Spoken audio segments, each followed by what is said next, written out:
Here we go. Banksy talks with my friend. I should change your name on there so it doesn't say Gimpy 13, maybe. Why I put it on there? So this is my friend Bryant Jacobs, aka Gimpy, and that should set the bar for how this whole conversation is going to go. Because you have an incredible story to tell, and part of it, explain the Gimpy part of it before we get started while people are looking at it.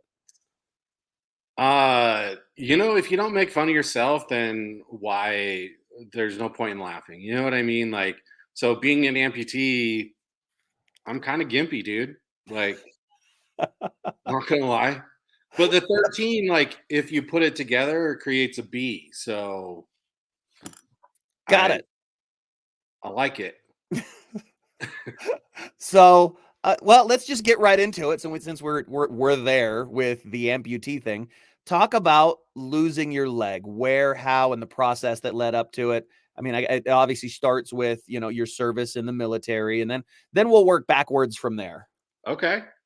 Well, first, I didn't lose it, bro. I know exactly where it's at. um, so I was injured in December of 2004 in Iraq, just south of Kirkuk.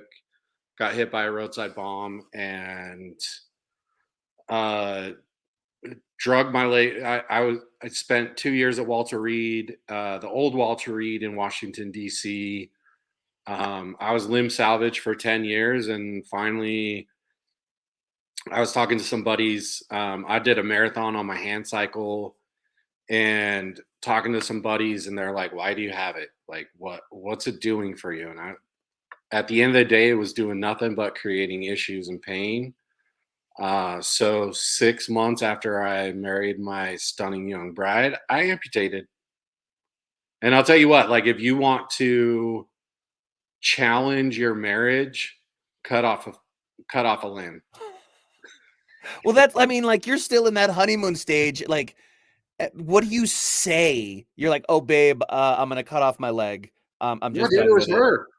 It was her. She was finally like, we sat down, and I had been on our first date. I said, "Look," I said, "there's a possibility of my leg being amputated. Would you still want to date me?" And without hesitation, she's like, "Yeah, of course." And you know, but it's funny because we think of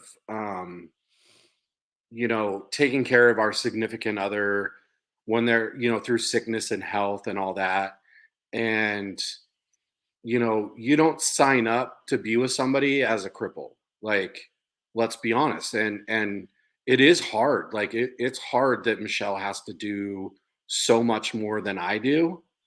um so when I asked her that question, if she said no, like, there was no way I was going to blame her. Like, it's a difficult situation, and it's not meant for everybody.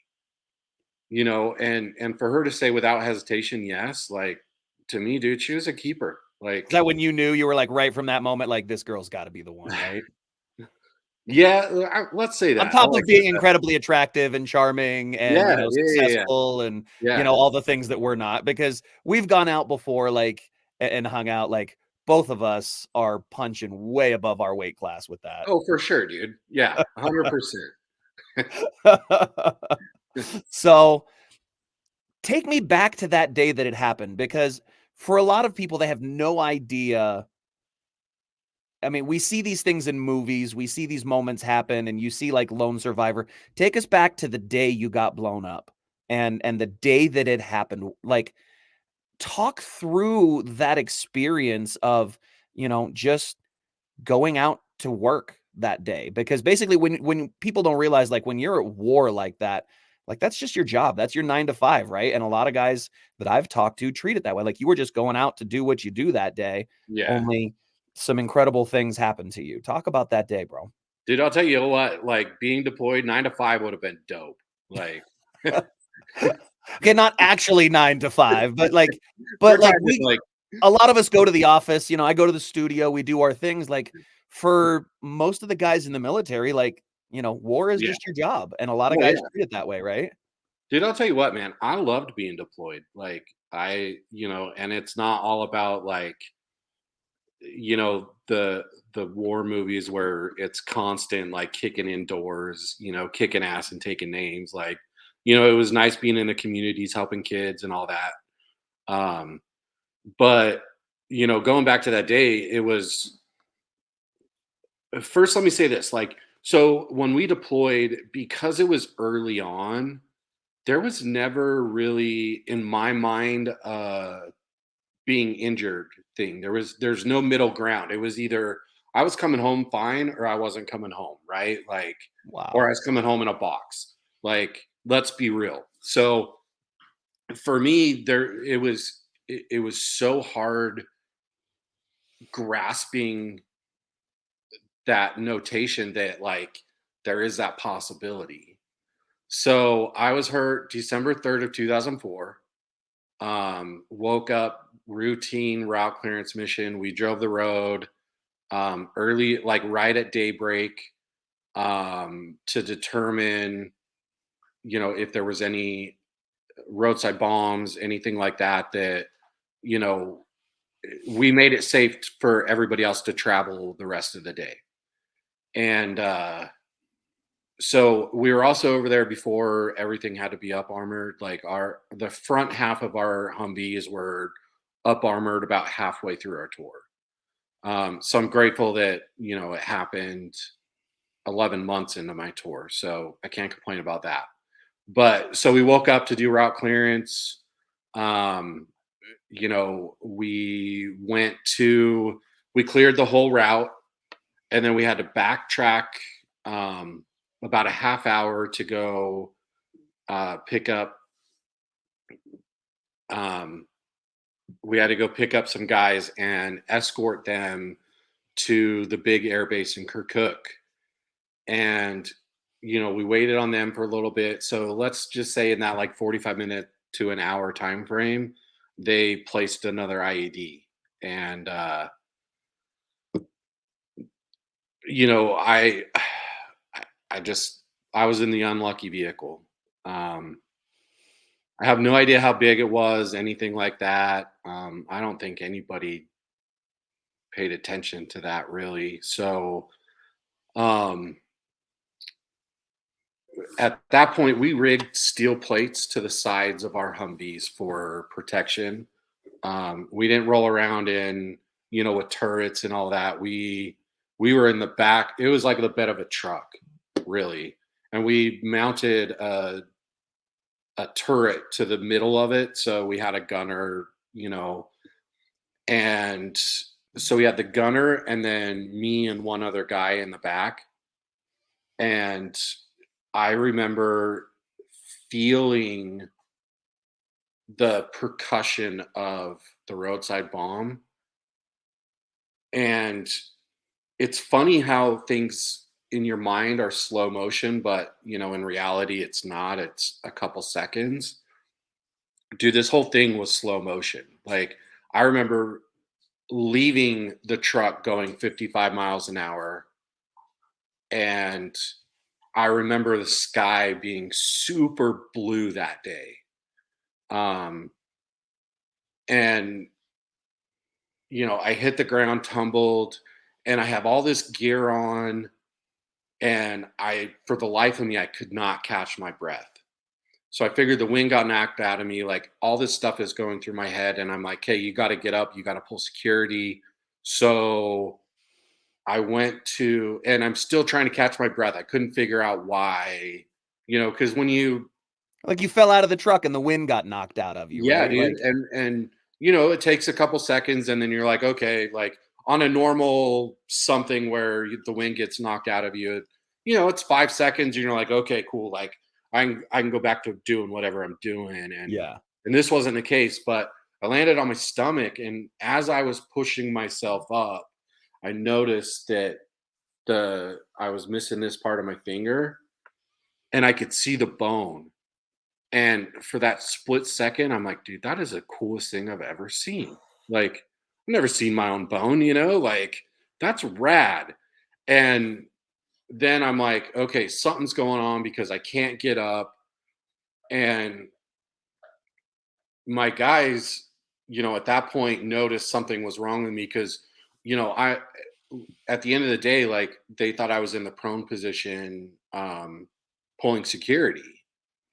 And when they realized that wasn't the case, they rushed over to me and I'm sitting there telling them like, I can't breathe. You got to get all this gear off me. I don't know what's going on, and I'm in and out of consciousness the whole time.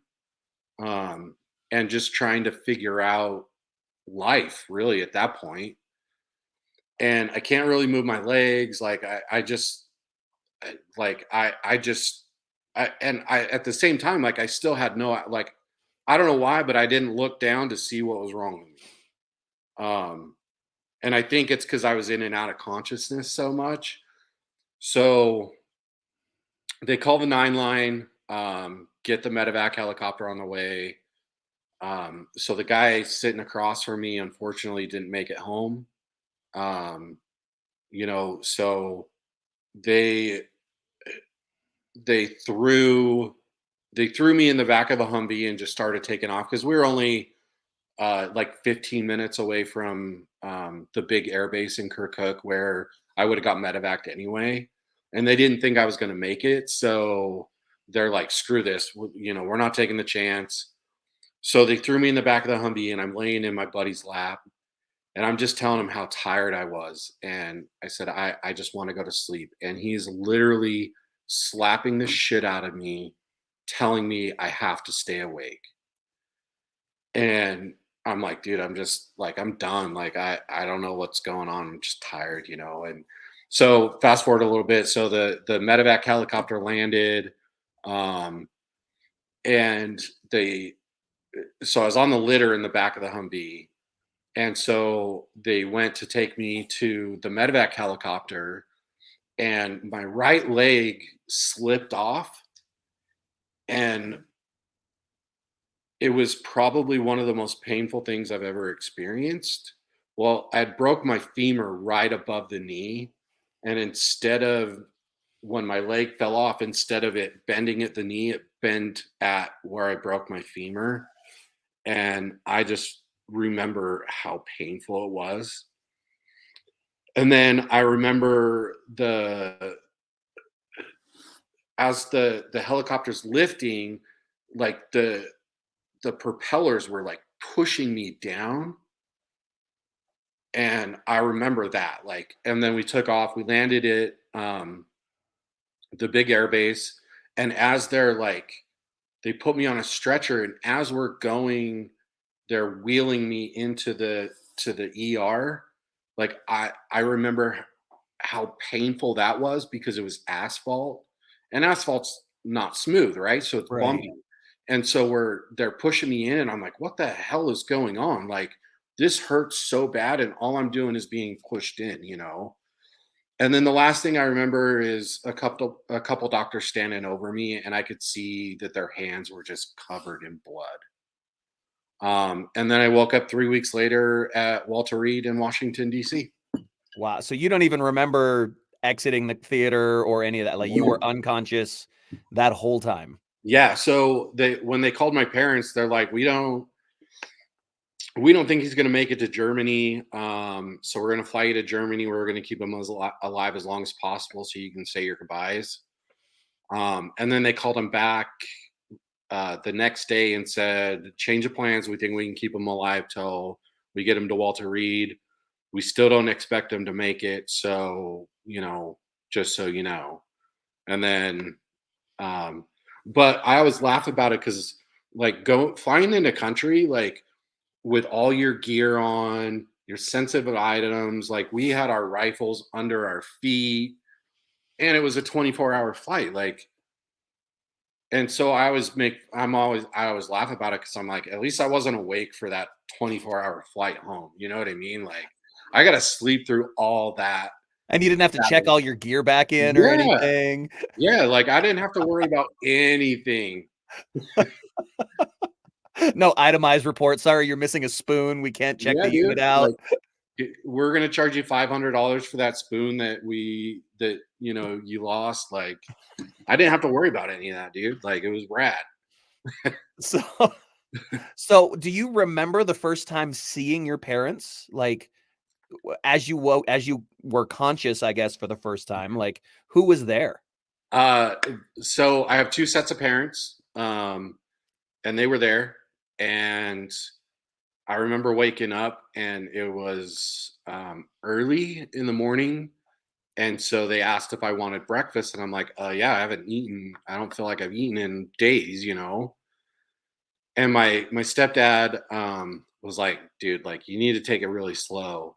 And I was like, "Nah, I'm good." Like, I still Like, you feel at like you this just woke up from sleeping overnight, not realizing it's been weeks. yeah, and not really realizing, like, what had happened to me either. And, ended up puking all that up, like, 10 minutes after I ate, and so, and when I woke up, after that, like, I'd learned what had happened to me, and I learned, so I had shrapnel go on my back and take out a bunch of my guts, and so hence why I couldn't breathe, or why I was having problems breathing. Um, and then I'm missing about half of my left calf, whole inner part of my right thigh. At that time, I broke my femur, and I really I wasn't moving much. Like I got hit all over, and so nothing was super cut and dry, right? Like I was in and out of surgery pretty much every other day. Um, and I total surgeries up until now is over 60. Um, and life is good, dude. Did you ever see pictures of the Humvee or anything like that? I know, Yeah, I I mean, actually have pictures of the Humvee downstairs. But it's funny because, people, nonprofits will be like, hey, can you email us some pictures? And it's like, dude, I was over there before digital. Like, yeah. I Well, it's just my right on the edge of that, like, in yeah, that early 2000s before everybody had it on their cell phones and everything. yeah. So my camera that my parents bought me. And the reason they bought it for me is because it was dust proof. Like it was a high end camera at that point, and it Uh-huh. was 3.2 megapixels. Like, That was I remember when that having anything over 1 was a big deal. yeah, dude. Like, and I still have the camera somewhere, but like most of my pictures are print, dude. Like I don't, you know, I have some pictures, that I took with that camera and stuff, Yeah. but even back then, like you would take those pictures and then delete the ones you didn't like and then print them because you didn't have, these huge storage spaces of, it was cool to have like a what was it? A like a 1 or 2 gig like thumbnail that you could keep pictures on, and Uh-huh. like simple stuff like that. So you ended up I deleted a lot of pictures because there was no storage space to have it. Isn't that weird So to think about that now where we have, like, terabyte drives of data and all of this stuff when, you know, having a digital camera was cool, but you could still only hold as many pictures as, like, the old film cameras. Like, you could put 36 pictures on that camera before the memory drive filled up, and, and that was it, that dude. that's an entire lifetime that you spent, overseas documenting all of those things, and that we had to Yeah. delete some of those to capture more. Oh yeah, for sure. Like it would have been rad to have a GoPro back then, and like like I said, dude, like it was amazing being over there to number one, you saw a third world country. It made you grateful for everything you had back home. We were helping communities, we were helping people. Like for me, it was awesome. I loved it over there. What was the highlight of being over there? Obviously, getting blown up, not the most ideal of circumstances, but what was some of the coolest stuff that you saw while you were there? It's super cliche to say this, but it is 100% true. Learning that your family away from your family, I I can only speak to males because we had no females where we were. Okay.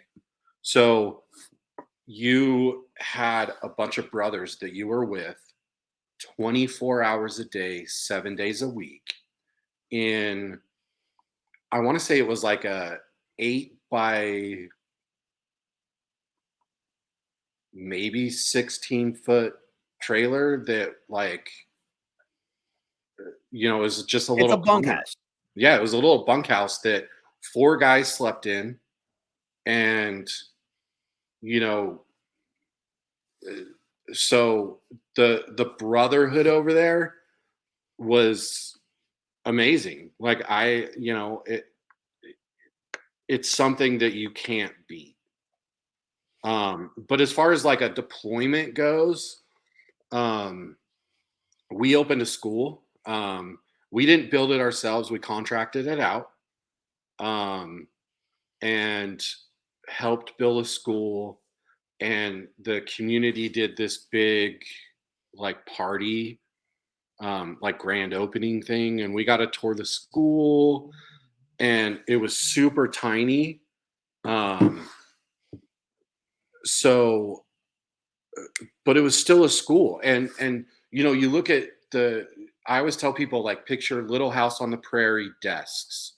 That's what their desks were. Yeah. And they had these thin workbooks that, was Arabic and English, so they were learning English.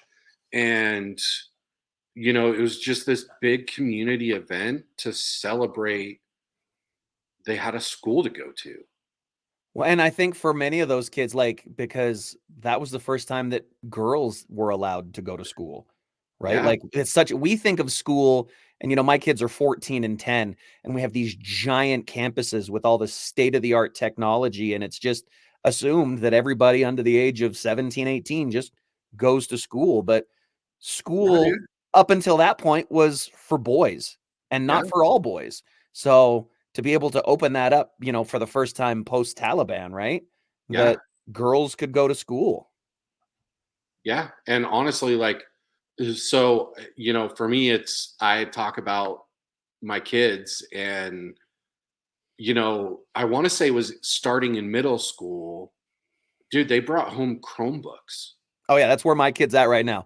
They Like, issue him a computer. yeah, like, I think of growing up, and our huge technology was Oregon Trail, like, on a floppy disk. Like, you know, I didn't really learn how to type in school. Like, I'm We had a horrible at typing class on technology. typewriters. That's how I'm old enough to remember then. We still had to learn how to type on typewriters in school. Yeah, dude, like, it's those things that really help you appreciate. And, when I told you earlier, like, I downloaded Firefox on my own, and, dude, and Michelle wasn't giving me crap, but she's like, "Honey, I'm so proud of you that you did that." And I'm like, because if you think about it, like, so I was deployed all of 2004, spent 2 years at Walter Reed, retired out in October of '06. Like, I missed the technology boom. Like, and for Right? me, like, I don't have any desire to, hang out on the computer. Like, so I graduated from the U, and when I had to do big reports and stuff, I had no idea what to do, because you had to have like a works cited page and like all this stuff that I didn't know how to do. And all these Yeah. young kids, at the very end towards my graduation, I got grouped with a probably 18-year-old kid, 19 maybe, on a project, and he was entering all this stuff into the computer and printed out a works cited page. And I'm like, are you kidding me? Like, I Googled how to do it, and then, like, It's just literally, second nature. for them it was second nature, and for me, like, I did it the old fashioned way, and when it came to having to have, you know, uh, uh, when you're doing reports, and you have to have quotes, and Cite your sources yeah, and cite your sources. Like, I did all that the old-fashioned way, and I went to the library. Yeah. Like, Encyclopedia Britannica was a thing, like, Dewey bro, and Decimal you System, were you looking like, up yeah. dude, they were like, you know, you can only use Google as one of your sources." And I'm like, "That's all my sources. I don't know how to do any other source besides Google it." And so I would spend all this time in the library trying to, like, research books and all this stuff, and I'm looking through books and, you know, and then writing every little detail down for my works cited page and all this, and then I learned that I didn't have to do any of that stuff. I could have done it all online, and I'm like, "Well, okay." Thanks for letting me know, guys. Appreciate Yeah. it. So, I am not a technology guy at all. Um, I was very proud of myself that I downloaded Firefox. I'm proud of you that you graduated because I didn't even go to college, bro. You're ahead of me with that. Dude,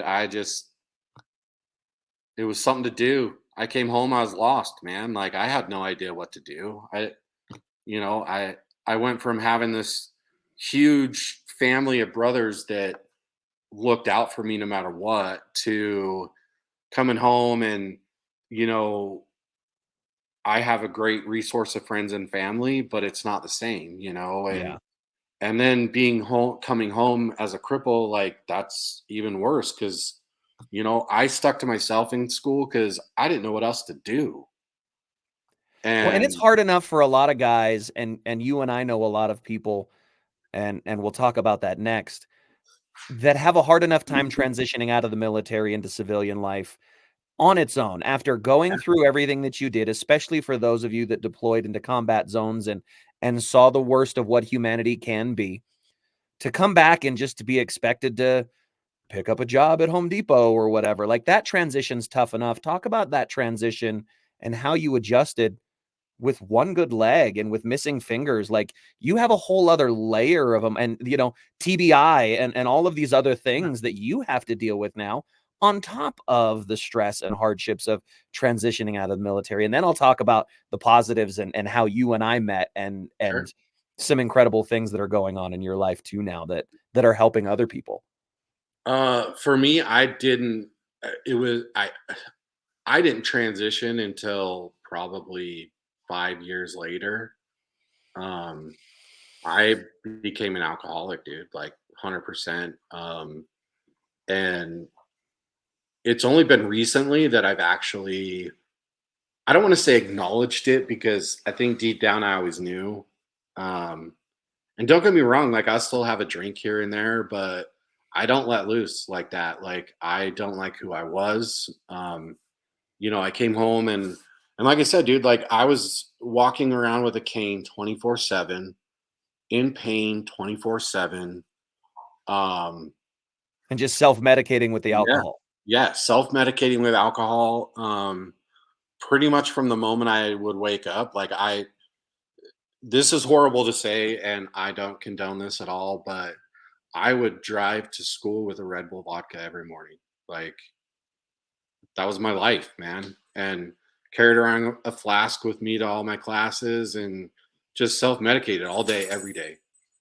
And you know, just skated by. Um, And when did that change? What was that moment for you that you were like, "I can't live like this"? Was it it was when actually two after moments. you got the amputation? No, no, no, it was before. So it was actually Michelle, dude. Like so I have two daughters. I married into two daughters. Um, I hate using the word stepdad because to me, like I've been around their whole lives, man, or most of their lives anyway. Um, and so Michelle didn't want me around them.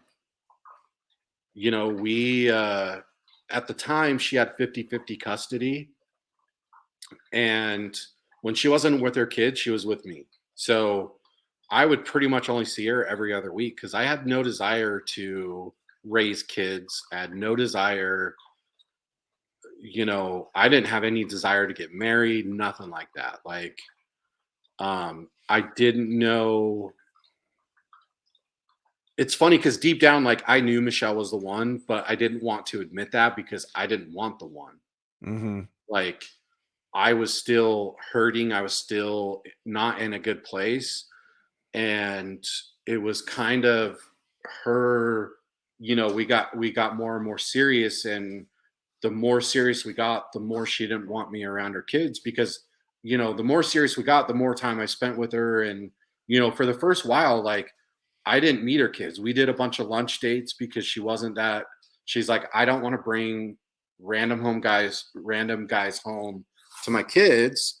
And I was like, I understand that, but once I got serious and I was still self-medicating all the time, it was that, like, I had this light bulb just kind of switch, where it was like, what are you doing? You know you're meant for more than this. If you're here, you're meant for more than this. And the other thing that really helped me with my light bulb was, I got invited on a cow elk hunt. I'd never hunted before, but the rule was there was no booze. And I had to really think about whether I wanted to go or not. And it was those two things. It was, like I said, it was mostly Michelle, but it was those two things where I was like, what are you doing? Like, if you have to if you have to question yourself whether you want to hang out with your wife or, your girlfriend at the time because she has her kids and you want to get drunk, and then questioning whether or not you want to go on this elk hunt because you can't have booze, like, for me, I was grateful that it didn't take a DUI, it didn't take a car crash, it didn't take killing somebody else. It took those two things. Shit, dude, you'd already been blown up once. Yeah, How much more tragedy, can we expect someone to suffer? So, thankfully, you had that wake up moment on your own. I did, and I'm forever grateful to both experiences. And I'm not saying my relationship was perfect because it was, I was still trying to find myself at that point. Um, I started speaking more. I started getting involved in the veteran community. And to me, that's what really helped me was being able to tell my story, and people accepting my story, accepting me for who I was. Um, and then I kind of got to the point where I had to accept myself for who I was. And, you know, that's what it was all about to me. And I Refinding think, those brothers, that yeah, family, yeah, reconnecting with that community that had been over there. Which brings me to how you and I met, because I'm not a veteran. I never served in the military. I never deployed. I never had that experience. But you had done hunts for the brave and you were involved in the community. And then you and I meet through Hero Sports and a mutual friend of ours.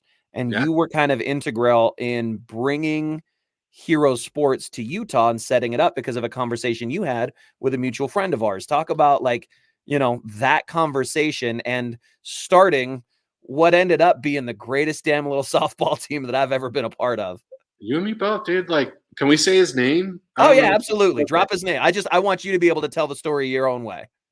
So I got lucky. Like, so Vince was doing a show called, The Mayan show that he started, no, or the one before that. the arms one, the Yeah, the gun one. Brothers in Arms was the one. Brothers in Arms. That's what it was. So I was talking to a mutual friend, to a buddy of mine. I'm like, dude, that would be so rad to go and meet them. Like, they just seem like the coolest people. And he was like, dude, one of my buddies is on the show. Like, let's go. So we went up to Ogden. I got to meet Vince. He is a stud. And, we learned that we live super close together. He was talking to me about Hero Sports. And I was telling him, I'm like, dude, like, I I remember being in my hospital bed and my little brother talking to me about, playing softball. And I'm like, dude, that would be so rad. I would love to do that. And he's like, dude, put it together. Let's do it. And I was like, wait, what? Like, for real? And he's like, yeah, like, let's get a Hero Sports softball team here. And we did, man. And we had phenomenal veterans come out. And we all just meet, and I don't think we won a game. No, we didn't. We got our But ass kicked. yeah, but we had so much fun doing it. And Like, so Hero Sports is an organization that does a lot. It started in Texas. Vincent Vargas is one of the founders of it, and basically they take veterans and take them out on experiences. For a lot of them, it's just about getting people out of the house and getting connected. For us, because of our mutual friendship with Vince, Vince invited me out. He was like, "Hey, man, you need to come out and just meet some of these guys. It'd be great to have, someone who then in my position was, working on a morning radio show yeah, and doing sports television and all the things that I was doing, that it would just be great for me to be able to be there. And there are so many people that I'm still friends with. I remember clearly the first day walking up and talking to guys who I had never met, and immediately one being accepted into a group that I didn't have any business being in. Like you yeah, said, for people who immediately accepted you for who you were, that you weren't, oh, poor Bryant and his, amputated leg, or, yeah, any one of the number of other people whose stories we could tell, who may even end up on the podcast at some point, because there's some great stories and incredible human beings there. But like, it just became this group. And I tell people this all the time, how special it was, because for you guys, I watched you get a unit, a uniform, and a purpose. that was And exactly it. and those three things immediately, emotionally gave people a healthy and safe place to be. Yeah. And that to me was so special to be a part of, to see those three things happen and to watch in that moment a little bit of healing happen. Oh yeah. And honestly, that was it. Like, it was, you know, actually being able to play softball, and nobody cared, like, cuz let's be honest, like, number 1, I'm fat, so I don't run very fast for that reason. But number 2, like, I'm an amputee and have no desire to run, but like Wait a running, minute, wait a minute, wait a minute. You went with fat first for not being able to run. Not well, I the, mean, "Hey, I don't have a leg above the knee." You went with, "I'm a little thick and that's why I can't I am, run." like, let's be honest here. Like, I'm a little thick and I never like to run. But like Oh, and running I the don't have a leg, so it's a yeah, little hard I for mean, me here. that's just, and I would scoot as fast as I could to first base, and nobody cared. Half the time they would throw me out, etc. And It but didn't I'll tell you matter what, though. like, but what mattered was whether or not I got on base, nobody cared. But if I got on base, I had the biggest support network because I succeeded in that, right? Like, striking out, sucks. Getting thrown out sucks, and you're bummed about that. But like, having a support network that cheers you on no matter what and goes nuts if you really get on base, like, that was cool. Like, that was motivating, and that was it, dude. Like, it was just rad. It was a special time to be together with some very special people. I literally watched that group save lives. Yeah, Um, for I've real. watched, I mean, quite literally, whether it was someone in a moment of stress and trauma who was talking about, self-eliminating and becoming a statistic, or whether it was somebody who needed resources and needed help and didn't know who to reach out to. We ended up having people in that group who were experts and counselors in how to navigate the VA, and here's the form you file, and here's the Yeah. questions you ask, that were able to help and now expand that group into something that is so much larger Oh, yeah, for than real. we ever thought it would be. So, you know, it's such a special thing to have been a part of that. And now you've started your own nonprofit and are involved in something even bigger than that. Talk about what you've got going on, because I know you're a big off-road guy. Like, I remember when you got your side by side and and first of all, it's sick. It's a killer build. I absolutely love it. But talk Thank you. about what you're doing with that and helping others now continue to pay it forward. So my little brother did 17 years in the Air Force. He was injured in Afghanistan, and lives like 20 minutes away. So I was with Hunts for the Brave for several years. Um, and my passion in life is helping guys get off their couches, out of their comfort zone, and back into society, because society cares, communities care, right? When you've And walked that path, so you know what it's like to yeah, struggle and to heal. 100%. And so for me, with Hunts for the Brave, like, I loved it. I took veterans on hunts, every year, and I don't want to say I stopped hunting, but I stopped hunting as much because I have just as much excitement when somebody else pulls the trigger. And, to me, that's phenomenal. And filling the freezer full of elk doesn't hurt Yeah. either because that's good eating. Yes. And, but it was hard because I was trying to find a balance during non-hunting season. Um, and I don't feel like I was giving as much as I could and wanted to at that point. And so, my little brother and his friend, they approached Michelle and I and said, "Look, like, we're starting this nonprofit called Warrior Revival. We want to help veterans transition from military into back into society, into their communities."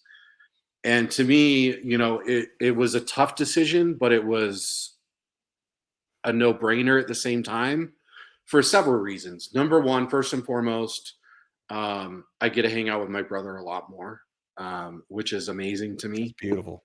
And then helping guys get into communities and off their asses. Like, that is my biggest thing in life. So, we, you know, Warrior Revival started, I think, in May. So it's only been a few months. We've taken veterans trying scuba diving. We've, tried to be resources. Um, we did a cornhole event. We did a big side by side event in Tooele. Um, and we're trying to plan more things for the future. But I mean, honestly, starting out with a nonprofit, or building a nonprofit, is hard because you have to have the funds to do these things. Um, for me, like, I never go to a company and say, "Hey, look, I want this for free." It's, how can we work together? And I have no problem asking for discounts for other veterans. Mhm. Um, but I'm not trying to take money out of some small business person's mouth either, even though they're trying to show us the most support they can. Right. At the end of the day, like, I'm not trying to take your college fund for your kids, like, but why don't you partner with us and let's do something together, you know, or, And you know, create those opportunities for those yeah, guys. yeah, We talk about, like, methods and modalities of functionality and healing, and that's what hero sports was for us, and so whether it's scuba diving, which I thought was awesome when I saw that, the UTV ride, which anybody can participate in, but a chance to your point, find communities, to yeah, put people back in those circles of friendship, whether it's a Facebook group or whether it's actually going out physically off your couch, which is the point, and meeting face to face and being able to hug someone and to let them know that you appreciate that they're there. Those communities are so important for everyone, but especially for someone who's been through something as tragic as you and so many others in the military have, to heal. yeah. Well, and like, so the cornhole event and the side by side event are perfect examples of that. Where Salt City Cornhole, we talked to them and they're like, "Yes, we want to do a fundraiser tournament. Let's have fun with it," and we did. Mhm. And we had these veterans come out that, are now joining this cornhole league that I had no idea there was such a thing in Utah. And so Serious, it's learning competitive. that, There's like, professional cornholers, bro. yeah, dude, for real. And it was the same with the side by side event. We partnered with UTV Utah, and they said, let's do an event, let's raise some money for you, but let's also get veterans out there. And we had so many people. Well, first we had a lot of veteran people with side by sides show up, and then we had other people show up saying, hey, look, like, I got 2 extra seats, let's fill them with veterans. And those communities, the side by side community, the cornhole community, whatever you're into, shooting, bowling, it doesn't matter. Like, there is a community of people who don't give two shits about how many people you've killed. They care about who you are as a person. They want to know your story. They want to know what you've been through, your sacrifices. They want to know those stories, the good stories, the opening of schools, the, you know, kids with signs, as you're traveling down the road that say thank you, and, that type of stuff. That's what communities want to know. And people in those communities want to accept you and want to bring you into those communities, so you really have zero excuse to not get off your ass and get out. And I know it's hard. And that's why we're trying to find these, like, veteran mentors, these, people that have walked that walk and Mhm. can say, look, like, I've been through it, and I will answer my phone to you 24/7, and I will be there for you in a heartbeat if you're willing to be there for yourself. And for And me, go you ahead. know, it took that 5, 6 years because I wasn't willing to be there for myself either. And so, but that's part of it, is showing these veterans that they can be there for themselves no matter what. And communities can be there for them as well, no matter what. And that the And hardest part is taking the first step. yeah, Because yeah, after that, everyone else is literally waiting and ready with open arms to get you involved, to love you, and to surround you with the positive things that you need in your life. But yeah, all you have to do is get up and take that first step. And as soon as that moment is there, that you are on your way to being a healthier and better version of yourself, and to heal. And that's that. there's 100%. there's so many that we've experienced together that have healed and that are in a better place. And I want to end on this as we kind of get into our time here. Why do you think it is that the people who have experienced the worst end up giving the most? You've literally been through a nightmare scenario by most people's measure. I could never imagine riding in the back of a Humvee in a third world country and getting blowed up real good. But to know who you are now as a man, first as a father, as a husband, as a business owner, and as a friend, and secondly, as a veteran, as an amputee, and all these other things that we like to put titles and tags on. But you've been through the worst. Why do you give so much? And why do you think so many other people in your situation commit to doing the same? That's a good question. And first, thanks for all that praise. I appreciate that a lot. I love you, brother. You It know does that. mean a lot. I love you too, man. And for me, having been helped so much by nonprofits, by communities, by everybody, family, friends, all that, um, finding a way to give back. And for me, like, I don't make a lot of money. Um, it's one thing if you work 60 hours a week, but make a ton of money and just write checks to places to whether it be just for a tax write off, whatever. Like, you're doing it for a good cause and for a good reason. And for me, like, I can't really write that check, but what I have is time, and I'm willing to give it to anybody.